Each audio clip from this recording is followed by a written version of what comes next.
They told us that walking was the key, that if we just kept moving, we'd stay strong, stay independent. But what happens when walking isn't as easy as it used to be? When the knees ache, the energy fades, and suddenly, those long strolls feel more like a chore than a joy. If that sounds familiar, you're not alone.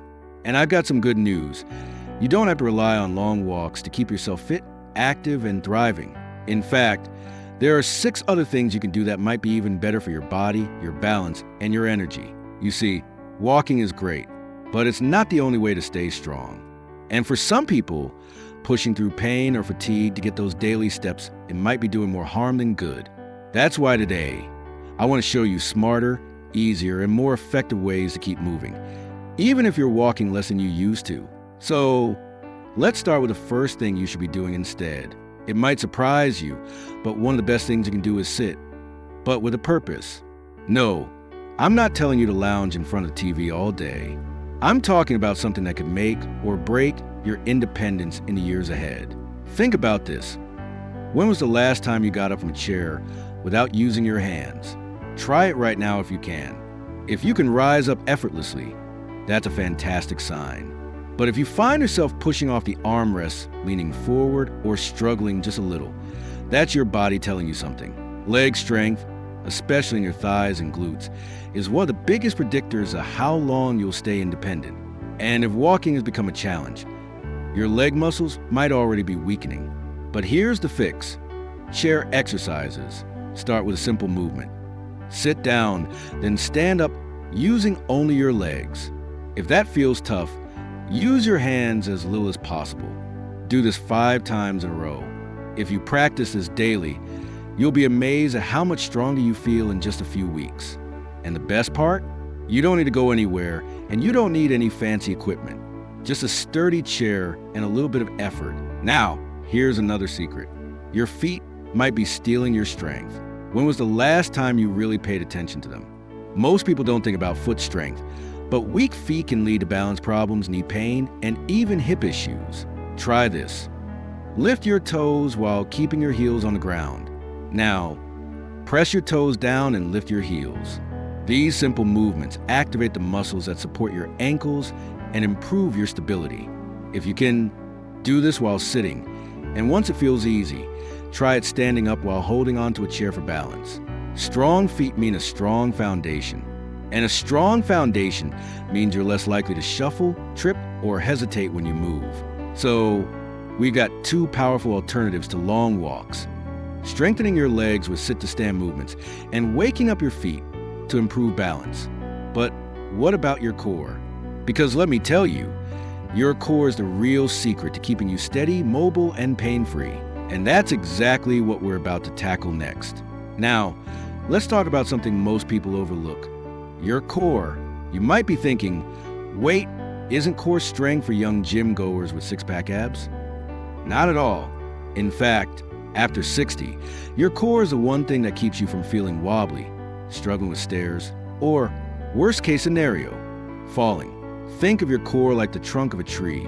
If it's weak, everything else, your balance, your posture, even your ability to lift your legs, suffers.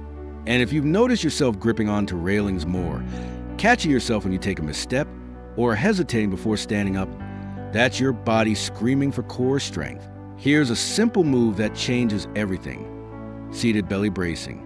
Sit up tall in your chair. Plant your feet flat on the ground and pull your belly button toward your spine as if someone's about to poke you in the stomach. Hold it for 5 seconds, then relax. Do this 10 times. Feels simple, right? But if you do it daily, you'll be amazed at how much stronger and more stable you feel when you walk, stand, or even climb stairs. Now, if you're up for a little more, try this. While sitting, lift one knee just 1 inch or 2 off the floor and hold for a few seconds. Then switch legs. That small movement forces your deep core muscles to wake up and start supporting you better. No floor exercises, no crunches, just a little daily effort to keep your body strong. And speaking of strength, let's talk about something that's often ignored after 60. Your arms. You might be wondering, what do my arms have to do with walking? A lot more than you think. Here's the reality. When your legs get tired, your arms take over. They help you push off chairs, grip railings, and stabilize yourself when you move. And if you ever felt like lifting a grocery bag was harder than it used to be, or struggled to push yourself up from the couch, that's a sign your upper body needs some work. The good news? It's easier than you think. Try this. Sit in a chair, place your hands on the armrest, and push yourself up just slightly, lifting your bottom off the seat for a second. Then lower back down. If your chair has no arms, simply press your palms against your thighs and push down as if you're about to stand. Even if you don't actually lift yourself up, that little bit of resistance strengthens your shoulders and arms. If you want to take it further, grab 2 water bottles and try some gentle bicep curls or overhead presses. You don't need heavy weights. Just moving your arms in a controlled, steady motion can make a world of difference in keeping your whole body strong and stable. So far, we've covered leg strength, foot stability, core activation, and arm power. But there's another thing that might be making movement harder for you, and it has nothing to do with your muscles. Because if you've been walking less, your breathing might be working against you. Breathing. You've been doing it your whole life. So why would it be holding you back now? Here's something most people don't realize. As you move less, your lung capacity shrinks. Your body gets used to shallow breathing, and over time, your muscles, especially the ones that help you stay steady and upright, start getting less oxygen. That's why, after just a few minutes of walking, you might feel winded, or why climbing a short set of stairs feels like a marathon. And here's the tricky part. If you don't fix your breathing, even light activity will start to feel harder and harder. But the good news? You can train your lungs just like any other muscle. Let's try something right now. Sit up tall, take a deep breath in through your nose, filling your belly first, then your chest. Hold it for 3 seconds, then slowly exhale through your mouth. Now do it again, but this time, make your exhale twice as long as your inhale. That's the trick. Extending your exhale forces your lungs to work more efficiently, increasing oxygen flow to your muscles. And if you do this just 5 times in a row, you might notice something right away. You feel more awake, more clear-headed, and maybe even a little lighter on your feet. Breathing right isn't just about getting more air. It's about powering your body, so you don't feel exhausted after simple movements. And when you pair this with everything we've covered so far, leg strength, core stability, and upper body control, you start to feel capable again. But now, let's tackle something even bigger. Because if you're walking less, chances are your balance has already started to fade, and you might not even realize it yet. You see, balance is one of those things that quietly slips away. One day, you're walking just fine, and then suddenly, you hesitate before stepping off a curb. You feel unsteady getting out of bed. Maybe you start catching yourself on walls or furniture more than before. And if you're nodding along right now, don't worry, you can get it back. Here's a simple test. Stand up, place your feet hip-width apart, and slowly lift one foot just an inch off the ground. Hold it for as long as you can. Could you do it? If you lasted at least 10 seconds, you're in good shape. If not, that's okay. It just means it's time to wake up those stabilizing muscles. Let's start small. Hold on to the back of a chair, lift one foot slightly, and shift your weight side to side. As that gets easier, try doing it without holding on. The key is to challenge your balance just enough to make your body work, but not enough to put yourself at risk. And here's something else that helps: walking differently. No, not walking more, walking smarter. Try this. Instead of your regular steps, walk heel to toe in a straight line, like you're on a tightrope. Do this for just 10 steps forward and 10 steps back. It might feel silly at first, but this trains your body to stabilize itself, making every other movement easier. You see, the goal isn't just keep moving. It's to move with confidence, to trust your body again. And that's exactly what we're going to reinforce in the final part of this video. Because there's one last piece of the puzzle, one thing that ties all of this together, and it might just be the most powerful habit of all. Everything we've talked about so far, strengthening your legs, waking up your feet, engaging your core, improving your upper body, mastering your breathing, and rebuilding your balance, sets you up for something even more important: the ability to move without fear. Because here's the thing, when you start walking less, your body doesn't just slow down. Your confidence fades too. You second guess yourself before standing up. You hesitate before taking a step. Maybe you even start avoiding certain movements altogether, thinking, I don't want to risk falling. And that hesitation, It's what leads to weakness, stiffness, and even more unsteadiness over time. But let me tell you something, you can reverse this.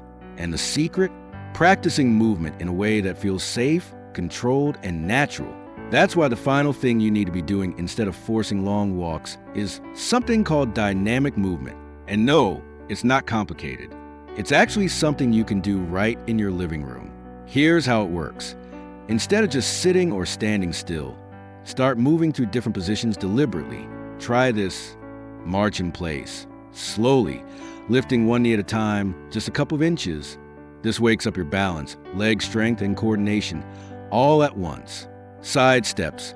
Step to the right, then to the left, keeping your knees slightly bent.